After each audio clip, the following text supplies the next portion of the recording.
ঈসা আলাইহিস সালামের জন্ম হয়েছে গ্রীষ্মকালে। কারণ খেজুর কিন্তু গ্রীষ্মকালে পাকে। পাকে। অথচ খ্রিস্টানরা ২৫ ডিসেম্বর শীতকালে শীতের মধ্যে তার এরকম জি, কি জি। করে ক্রিসমাস ডে করে। পালন করে। খ্রিস্টানরা ৩ খোদায় বিশ্বাসী। আল্লাহ তাআলা কোরআনে হাকিমে বলেছেন, ওয়ালা তাকুলু সালাসা। তারা বলে আল্লাহ একজন, তার স্ত্রী মেরি একজন, নাউজুবিল্লাহ, নাউযুবিল্লাহ। আর তার ঈসা সন্তান ঈসা একজন। তারা ৩ জনই আল্লাহ। আস্তাগফিরুল্লাহ। মানুষের এই চুলদাড়ি পাকা কিন্তু হযরত ইব্রাহিম আলাইহিস সালাম থেকে শুরু হয়েছে। আচ্ছা। ঈসাকে যারা মানবে তাদের কোনো গুনাহ নাই। এই বিশ্বাস তো তাদেরকে ফিলিস্তিনের শিশু হত্যায় উদ্বুদ্ধ করেছে।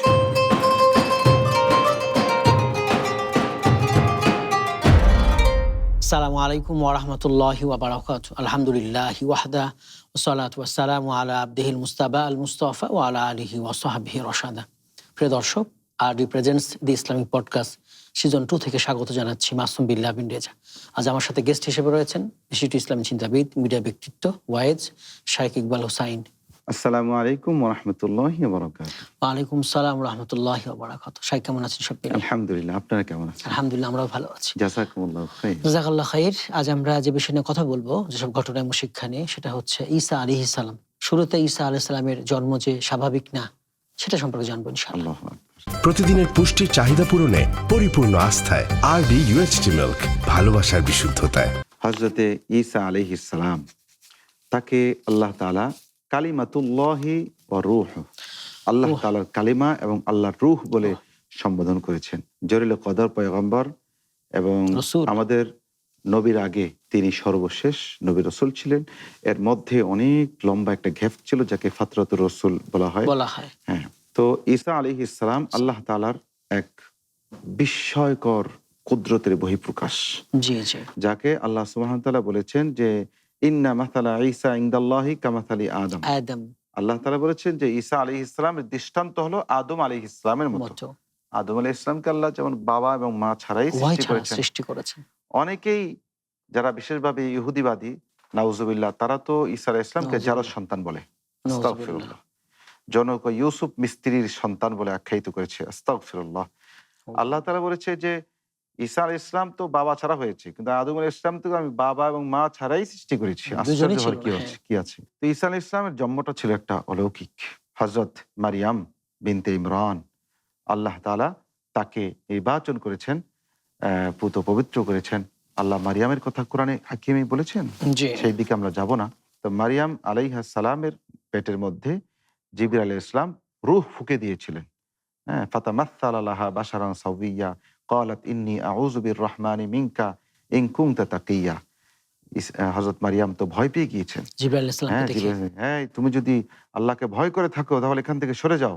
আমার সতীত্ব নষ্ট হ্যাঁ, করতে আসবে না, সামনে আসবে না। তখন কিন্তু সে বলেছিল যে না, হ্যাঁ, ইন্নামা আনা রাসূল রব্বিক, আমি তোমার রবের পক্ষ থেকে একজন দূত এসেছি। লিআহাবা লাকি গুলামান যাকিয়্যা। এই যে দেখেন, ঈসা আলাইহিস সালামের কথা আল্লাহ কিন্তু আগেই বলেছে যে আমি একটা পবিত্র সন্তান। গুলামান যাকিয়্যা মানে কি? উৎকৃষ্ট, পরিশুদ্ধ, যার হৃদয়টা আল্লাহ তাআলা পরিশুদ্ধ করে দিয়েছেন।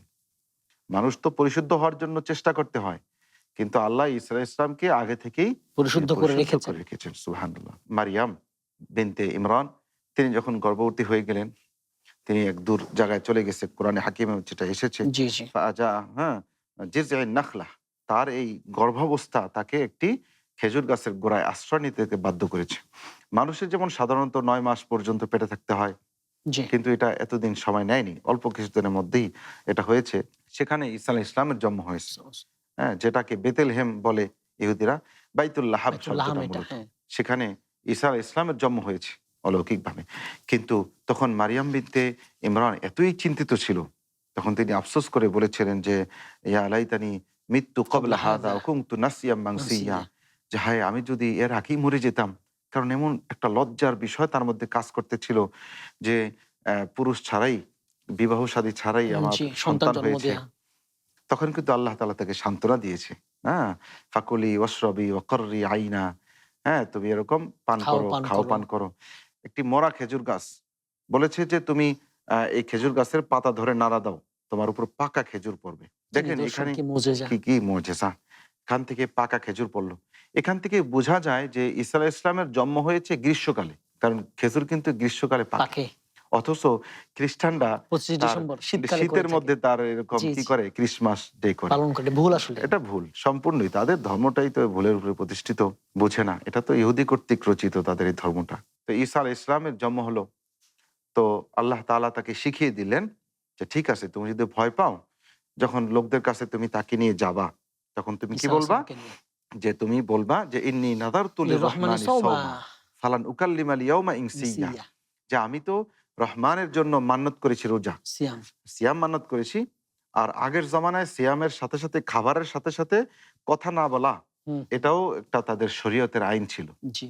হ্যাঁ, সুতরাং আজ আমি কথা সুতরাং বলবো না আমি কারোর সাথে, কথা কোনো বলবো মানুষের না। সাথে কথা হ্যাঁ, বলবো না। ফাআশারাত ইলাইহি, ওই সন্তানের দিকে ইঙ্গিত করে দিল ইঙ্গিত যে করলো। তার সাথে তোমরা কথা বলো। হুম, তো তারা বলল, লোকজন বলল যে ক্বালু কাইফা নুকাল্লিমু মান কানা ফিল মাহদি সাবিয়্যা। সাবিয়্যা। যেই সন্তান, যেই বাচ্চা মাত্র মায়ের কোলে, এর সাথে আমরা কিভাবে কথা বলবো? তখন আল্লাহ তাআলা এই ছোট জবান খুলে দুধের দিলেন শিশু ঈসা মাত্র আলাইহিস সালামের। হলো, আল্লাহ তাআলা তার জবানকে পরিষ্কারভাবে খুলে দিলেন। তিনি বলে উঠলেন, ক্বালা ইন্নী আবদুল্লাহ আতানিয়াল কিতাব ওয়া জাআলানি নাবিয়্যা নাবিয়্যা। ওয়া জাআলানি হ্যাঁ, মুবারাকা। এখানে কয়েকটি কথা ঈসা আলাইহিস সালাম এই ছোট্ট বয়সে তিনি কিন্তু বলে ফেললেন। আল্লাহু আল্লাহ আকবার। তাআলা তার জবান খুলে দিলেন। তার এরকম মুজিজা প্রকাশ পেয়ে গেল। তিনি বললেন যে আমি আল্লাহর গোলাম, আল্লাহর দাস আমি। ইন্নী আব্দুল্লাহ আতানিয়াল কিতাব, আমাকে কিতাব দেওয়া হয়েছে। আল্লাহু আকবার। কিতাব কিন্তু তখনও তিনি পাননি। কিন্তু তিনি বলেছেন আমাকে কিতাব তার দেওয়া হয়েছে। পরিচয় দিচ্ছেন তিনি। পরিচয় দিচ্ছেন। ব্যভিচারী সন্তান নন। হ্যাঁ, তার কিতাব হলো ইনজিল। ইনজিল। ইনজিল হলো তার কিতাব। ওয়া জাআলানি নাবিয়্যা, আল্লাহ আমাকে নবী নবী বানিয়েছেন। বানিয়েছেন। সুবহানাল্লাহ। আমরা সচরাচর দেখে থাকি ইতিহাস থেকে বা কোরআন সুন্নাহ থেকে 40 বছর বয়স হলে পরে আল্লাহ নবুয়ত সবাইকে দিয়েছেন। নবুয়ত দিয়েছেন। কিন্তু ঈসা আলাইহিস সালামকে আল্লাহ এই শিশু ব্যতিক্রম। বয়সেই ব্যতিক্রমভাবে আল্লাহ তাকে নবী বানিয়ে দিয়েছেন। সুবহানাল্লাহ। এবং ওয়া জাআলানি মুবারাকান আইনামা কুনতু ওয়া আওসানি বিস-সালাতি ওয়াজ-যাকা মা দুমতু হাইয়্যা হাইয়া। ওয়া বাররাম বিওয়ালিদাতি ওয়া লাম ইয়াজআলনি জাব্বারান শাকিয়্যা। এবং কত কত সুন্দর জবাব করে দিলেন। তিনি এই যে ছোট বয়সে যে বক্তৃতা তিনি দিলেন, সবাই তো হতবাক হয়ে গেল যে এই সন্তান কি বলে এগুলা। তিনি বললেন যে আমাকে, হ্যাঁ, এরকম আমাকে আল্লাহ সুবহানাহু ওয়া তাআলা বরকতময় বানিয়েছেন। যেকোনো জায়গায় মুবারাকান। যেখানে থাকি আমি আমি যেখানেই থাকি না কেন, আল্লাহ আমাকে বরকতময় বরকতময় বানিয়েছেন। বানিয়েছেন। এবং আল্লাহ আমাকে আদেশ করেছেন আমি যেন সালাত কায়েম করি, যাকাত দেই, এবং মা বাবার সাথে আমি যেন খারাপ আচরণ না উগ্র করি। ব্যবহার না করি। সুবহানাল্লাহ। মায়ের সাথে, বাবা তো নাই, মায়ের সাথে। মায়ের সাথে। হ্যাঁ, আবাররাম বিওয়ালিদাতি, আমার মায়ের আমি যাতে বাধ্যগত সন্তান হই। জি, সদাচরণ হ্যাঁ, করি তার সাথে। সদাচরণ করি। সুবহানাল্লাহ। হ্যাঁ, মা দুমতু হাইয়া, আমি যতদিন বেঁচে থাকবো। বেঁচে থাকবো। সুবহানাল্লাহ। এখান থেকে অনেকগুলো শিক্ষা পাচ্ছি তাহলে আমরা এই আসলে। যে ঈসা আলাইহিস সালাম এই যে ছোট বয়সে আল্লাহ তাকে তার জন্মটা অলৌকিকভাবে আল্লাহ অলৌকিক। সুবহানাহু ওয়া তাআলা তাকে দান করলেন। এখান থেকে আমরা শিখতে পাই যে আল্লাহ তাআলার কাছে কোনো কিছুই অসম্ভব বলতে নেই। অসম্ভব কিছু না। আমরা যতই বিপদে থাকি, যতই অসুস্থ থাকি, আল্লাহ কিন্তু আমাকে চাইলে সুস্থ করে দিতে করতে পারেন। পারেন। আল্লাহ আমার বিপদ উদ্ধার করে দিতে পারেন। এই বিশ্বাস আল্লাহর প্রতি রাখতে হবে। এবং এখান থেকে আরো আমরা শিখতে পাই যেরকম নবী রাসূল যারা, তারা সদা সর্বদা পুত পবিত্র। জি। আল্লাহ তাদের চরিত্রকে পুত পবিত্র রেখেছেন। তাদের মায়েদের চরিত্রকে, তাদের বাবাদের চরিত্রকে আল্লাহ পুত পবিত্র রেখেছেন। নবীদের প্রতি এই অগাধ বিশ্বাস, শ্রদ্ধা, ভক্তি, এটা আমাদের থাকতে হবে। আসান্তা। এবার তার নবুয়ত লাভের ঘটনাটা শুনবো ইনশাআল্লাহ। তা আমরা যদি দেখি যে ঈসা আলাইহিস সালামকে আল্লাহ তাআলা ছোট বয়সী নবী বানিয়ে দিয়েছেন, এবং এই যে নবুয়ত তিনি লাভ করলেন, এর সপক্ষে আল্লাহ তাআলা তাকে অনেকগুলো মুজিজা দান করেছেন, যে তিনি যে নবী এটা যাতে মানুষ বুঝতে পারে। বুঝতে পারে। এজন্য প্রত্যেক আল্লাহ নবীর তো তাকে, মুজিজা থাকে। হ্যাঁ, প্রত্যেক নবীরই কিন্তু আলাদা কিছু না মুজিজা, কিছু মুজিজা আছে। অলৌকিক বিষয় রয়েছে যেটা আল্লাহ প্রদত্ত। জি। তো হযরত ঈসা আলাইহিস সালামকে আল্লাহ তাআলা নবী বানিয়েছেন ছোট বয়সে, আর এই নবুয়তের সাথে সাথে আল্লাহ তাকে অসংখ্য মুজিজা দান করেছেন, অলৌকিক বিষয়। তার মুজিজাগুলো ছিল একটু ব্যতিক্রমধর্মী। আল্লাহু আকবার। তিনি যদি কোনো জন্মান্ধ, জন্ম থেকে অন্ধ হয়ে এসেছে, অথবা কুষ্ঠরোগী, কুষ্ঠরোগী। তাদের গায়ে হাত বুলিয়ে দিত, চোখে হাত দিত, আল্লাহ তাআলা তাকে সঙ্গে সঙ্গে ভালো করে দিতেন। দৃষ্টিশক্তি হ্যাঁ, ফিরে পেত। দৃষ্টিশক্তি ফিরে পেত, যাতে মানুষ বুঝতে পারে যে না, কুষ্ঠরোগ ভালো হয়ে যেত। উনি একজন আল্লাহর সত্যিকার অর্থেই নবী। নবী। তিনি যদি মাটিকে পাখির আকৃতি দিয়ে বলতো যে যাও, উড়ে যাও, তাহলে এটা কিন্তু পাখি হয়ে উড়ে যেত। সুবহানাল্লাহ। বিইذনিল্লাহ, আল্লাহর বিইذনিল্লাহ। হুকুমে। এবং তিনি যদি কোনো মানুষ গতকালকে সে কি খেয়েছে, বাসায় কি জমা রেখেছে, এটা বলতে পারতেন। এগুলো সবগুলো তিনি বলে দিতে পারতেন। সুবহানাল্লাহ। মৃতকে তার জীবিত করতে পারতেন। সবচেয়ে বড় মুজিজা হলো মৃত্যুকে জীবিত জীবিত করা। আল্লাহু আকবার। কুম তিনি যখন বিইذনিল্লাহ। কোনো কবরের কাছে গিয়ে বলতেন কুম বিইজনিল্লাহ, তাহলে এখান থেকে কিন্তু মানুষটা বের হয়ে আসতো। কি কিতাবের কি মধ্যে মুজিজা, কি আল্লাহু মুজিজা, আকবার। কিতাবের মধ্যে রয়েছে যে হযরত নূহ আলাইহিস ইসলামের এক সন্তানকে তিনি এভাবে কুম বিইজনিল্লাহ বলে উঠিয়েছেন। সবচাইতে পুরাতন কবর ছিল, ঈসা আলাইহিস সালামের উম্মতদের একটা আবদার ছিল যে সবচাইতে পুরাতন কবরটা মানুষটাকে জীবিত করান। তো উঠার কত পরে আগের ঘটনা। আল্লাহু নূহ আলাইহিস আকবার, সালাম নূহ প্রথম আলাইহিস রাসূল। সালাম কত আগে। তো ওই ব্যক্তি ভয়ে কাঁপতেছিল আর তার দাড়ি চুলগুলো সাদা হয়ে গিয়েছে। তখন জিজ্ঞেস করছে যে আপনার যে সময় ইন্তেকাল করেছিল ওই সময় তো মানুষের চুল দাড়ি পাকতো না। মানুষের এই চুল দাড়ি পাকা কিন্তু হযরত ইব্রাহিম আলাইহিস সালাম থেকে শুরু হয়েছে। আচ্ছা। এর আগে কখনো পাকে নাই মানুষের চুল দাড়ি। ইব্রাহিম আলাইহিস সালাম জিজ্ঞেস করছে, আল্লাহ এটা কি? আল্লাহ বলেছেন এটা মুমিনের নূর। তখন ইব্রাহিম আলাইহিস সালাম বলছে, আল্লাহ আপনি আমার নূর বাড়িয়ে দেন। তখন তো মানুষের চুল দাড়ি পাকতো না। বলছে যে আপনার চুল দাড়ি কেন পেকেছে? হায় আল্লাহ নবী, আপনি যখন আমাকে ডাক দিয়েছেন আর ফেরেশতারা আমাকে জাগিয়ে তুললো, আমি মনে করেছিলাম কেয়ামত বুঝি সংঘটিত হয়ে গেছে। আর কেয়ামতের ভয়ে আমার চুল দাড়ি পেকে গেছে। আরডি নিয়ে এলো আসল ফ্রুট পাল্প দিয়ে তৈরি আরডি ফ্রুট ড্রিঙ্কস, লিচু আর অরেঞ্জের দুটি অসাধারণ ফ্লেভার। এটা অবাস্তব, অসম্ভবের কিছু নয়। কারণ আল্লাহ তাআলা কেয়ামত সম্পর্কে কি বলেছেন?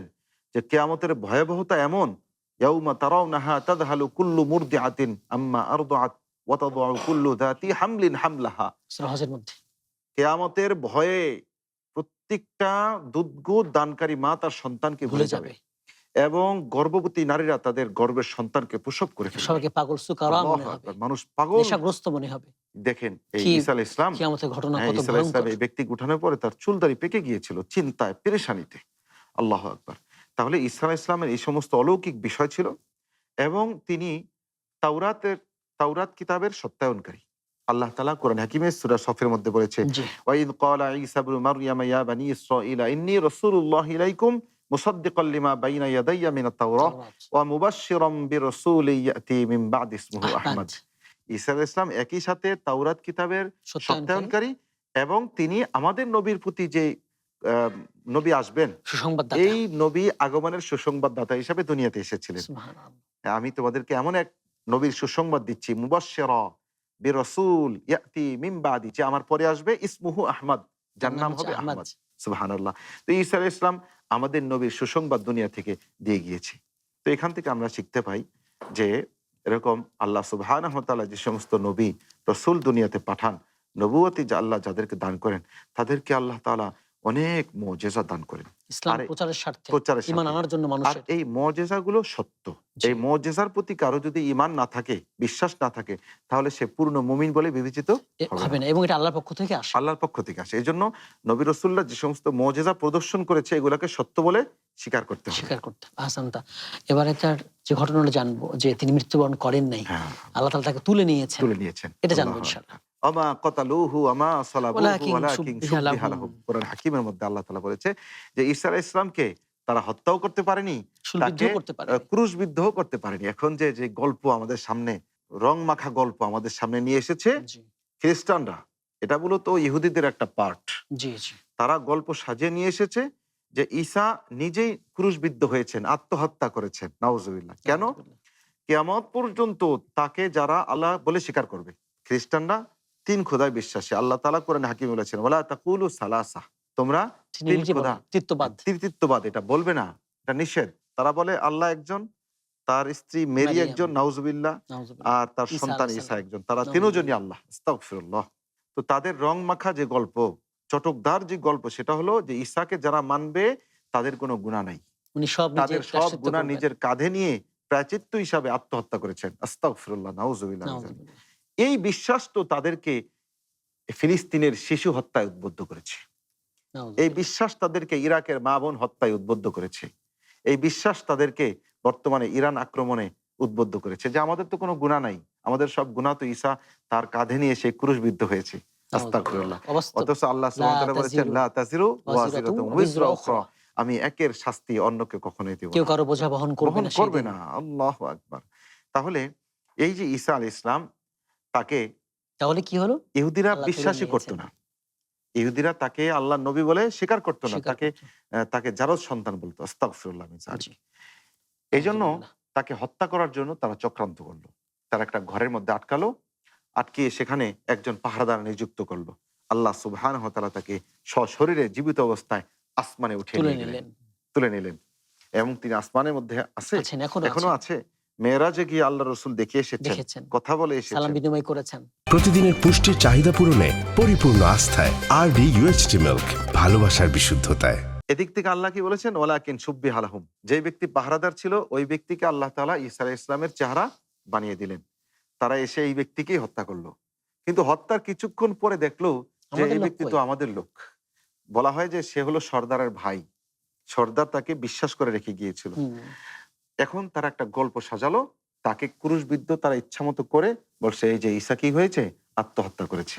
কিন্তু আল্লাহ বলেন যে না, ওমা কতালুহু ওমা সালাবুহু ওয়ালাকিন ওয়ালাকিন শুব্বিহা শুব্বিহা লাহুম। হ্যাঁ, আল্লাহ তাকে উঠিয়ে নিয়ে তার গেছেন, কাছ তাকে তুলে তাকে নিয়েছেন। হত্যাও করতে পারেননি, ক্রুশবিদ্ধ করতে পারেননি। পারেনি ইহুদিরা।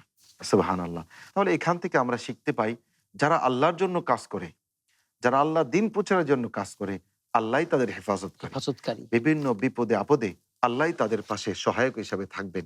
এজন্য দিন প্রচারের ক্ষেত্রে, সত্যকে প্রচার করার ক্ষেত্রে আমরা কখনো ভীতু হব না, আমরা এবং কখনো ভয় আল্লাহ পাবো তাআলা না। তাকে তুলে নিয়েছেন, এটা তো বিরল ঘটনা। বিরল ঘটনা।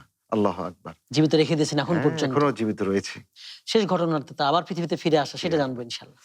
হাদিসের মধ্যে রাসূল কারীম সাল্লাল্লাহু আলাইহি ওয়াসাল্লাম সাল্লাল্লাহু বলেছেন যে কিয়ামতের আগে আমার ভাই ঈসা দুনিয়াতে আসবে, কিন্তু তিনি নবী হিসাবে আসবেন না, তিনি উম্মতে মুহাম্মাদের একজন সংস্কারক হিসাবে, জি, মুজাদ্দিদ হিসাবে দুনিয়াতে আগমন করবেন। আসবেন। কেন আগমন করবেন? তিনি দাজ্জালকে নিধন করবেন। হত্যা করবেন, দাজ্জালের ফিতনা যখন তুঙ্গে থাকবে, দাজ্জাল সমস্ত মানুষগুলোকে ঈমান হারা কাফির করে ফেলবে। কাফির মুশরিক বানিয়ে ফেলবে, তখন ঈসা আলাইহিস ইসলাম সেই দিমাশকের মসজিদে, জি, সিরিয়া হ্যাঁ সিরিয়ার দিমাশকের মসজিদে এরকম ফেরেশতাদের কাঁধে ভর ভর করে করে অবতরণ করবেন। অবতরণ করবেন ফজরের সময়। ইমাম মাহদির নেতৃত্বে মিলে তিনি এই পৃথিবী থেকে দাজ্জালের ফিতনাকে দূর করবেন। আল্লাহ তাকে এত বেশি ক্ষমতা দিবে, হাদিসের মধ্যে রয়েছে যে ঈসা আলাইহিস ইসলামের শ্বাস প্রশ্বাস যতদূর পর্যন্ত যাবে ততদূর পর্যন্ত সব কাফের মুশরিক শেষ হয়ে যাবে। তো বলা হয় যে তার শ্বাস প্রশ্বাস কত দূর যাবে, বলে তার দৃষ্টি শক্তি যতদূর যাবে তার শ্বাস প্রশ্বাসও ততদূর যাবে। আল্লাহু সুবহানাল্লাহ। ঈসা আলাইহিস সালাম আসবেন, তিনি চারটা জিনিস ধ্বংস করবেন। এক নম্বরে দাজ্জাল ধ্বংস করবেন, নাম্বার 2 তিনি ক্রুশ ধ্বংস ক্রুশ ধ্বংস করবেন, করবেন। নাম্বার 3 তিনি শুয়োর যেটা রয়েছে শুকর, খিনজির, খিনজির যেটা শুদ্ধ ভাষায় শুকর হবে, খিনজির যেটা বলে, এটাকে তিনি পৃথিবী ধ্বংস করবেন। এবং খ্রিস্টানদের যে অন্ধবিশ্বাস ছিল এই অন্ধবিশ্বাসকে দূর তিনি করে দিবেন। ধ্বংস করে দিবেন। আল্লাহ আকবার। এবং তিনি পৃথিবীতে এসে বিবাহ শাদী করবেন, এখানেই তার মৃত্যু হবে। রসুল করিম সাল্লাল্লাহু আলাইহি ইসলামের কবরের পাশে তাকে সমাহিত করা হবে। আল্লাহ রসুল ওসিয়ত করে গিয়েছেন, সেখানে কিন্তু একটা কবরের জায়গা এখন রয়েছে, আর সেটা হলো ঈসা আলাইহিস ইসলামকে সেখানে সমাহিত করা হবে। সুতরাং এই ঘটনা থেকে আমরা শিখতে পারি যে আল্লাহ সুবহানাহু ওয়া তাআলা চাইলে সবকিছু সম্ভব, এবং আল্লাহর দ্বীনকে আল্লাহ বিজয়ী করবেন, এটাই হলো তার একটা বাস্তব উদাহরণ। আল্লাহ বলেছেন যে আমি এই দিন কেন নাজিল করেছি, লিউযহিরাহু আলা দ্বীনি কুল্লিহি, আমি এই দিন ইসলামকে অবতীর্ণ করেছি যাতে এই দিন সমস্ত বাতিল ধর্মের উপরে বিজয়ী হতে পারে। এবং আল্লাহ বলেছেন যে আল্লাহ তাআলা চায় যে এই দিনকে তিনি পরিপূর্ণ করবেন, আর কাফেররা চায় এই দিনকে তারা মুখের ফু দিয়ে নিভিয়ে ফেলবে। ইউরিদুনা লিউতফিউ নূরাল্লাহি বিআফওয়াহিহিম আল্লাহু মুতিম্মু নূরিহি। তাহলে আল্লাহ যে নূরকে পূর্ণাঙ্গ দিবেন, এই নূরকে কেউ নিভাতে পারবে না। সেই হিসাবে আল্লাহ তাআলা যখন গোটা মানুষগুলো বিভ্রান্তির মধ্যে থাকবে, মুসলমানদের সংখ্যা কম থাকবে, প্রচুর নির্যাতনের মধ্যে থাকবে, তখন আল্লাহ তাআলা এই দিনকে পুনরায় বিজয়ী করার জন্য ঈসা আলাইহিস সালামকে দুনিয়াতে পাঠাবেন। সুতরাং আমরা আমাদের দ্বীনি পরিচয় নিয়ে কখনো সংশয় হবে না। অনেকে আছে যে আমি মুসলিম, এই পরিচয়টা দিতে চায় না, আস্তাগফিরুল্লাহ, লজ্জা পায় না। আমি সর্বশ্রেষ্ঠ দ্বীন আল্লাহ তাআলা আমাকে দিয়েছেন, আমাকে আনন্দিত হতে হবে, রাসূলের উম্মাহ, আল্লাহু আকবার, আমাকে গর্বিত থাকতে হবে। আল্লাহ তাআলা বলেছেন ইন্নানি মিনাল মুসলিমিন, যে মুমিনদের একটা পরিচয় হলো সে গর্ব করে বলে যে আমি একজন মুসলমানদের একজন গর্বিত সদস্য। সুবহানাল্লাহ। হাসান, অনেক ধন্যবাদ, আমাদের মূল্যবান সময় দিয়েছেন, সুন্দর আলোচনা করেছেন, জাযাকুমুল্লাহু খাইর। প্রিয় দর্শক, আপনারা এতক্ষণ দেখছিলেন আরডি প্রেজেন্টস দি ইসলামিক পডকাস্ট সিজন 2। আজ আমরা ঈসা আলাইহিস সালামের জীবনের 4টা ঘটনা জেনেছি, শিক্ষাগুলো জেনেছি, আমরা আমাদের জীবনে বাস্তবায়ন করব। আল্লাহ তাআলা আমাদের সবাইকে তৌফিক দান করুন, আমিন। আসসালামু আলাইকুম ওয়া রাহমাতুল্লাহি ওয়া বারাকাতুহু।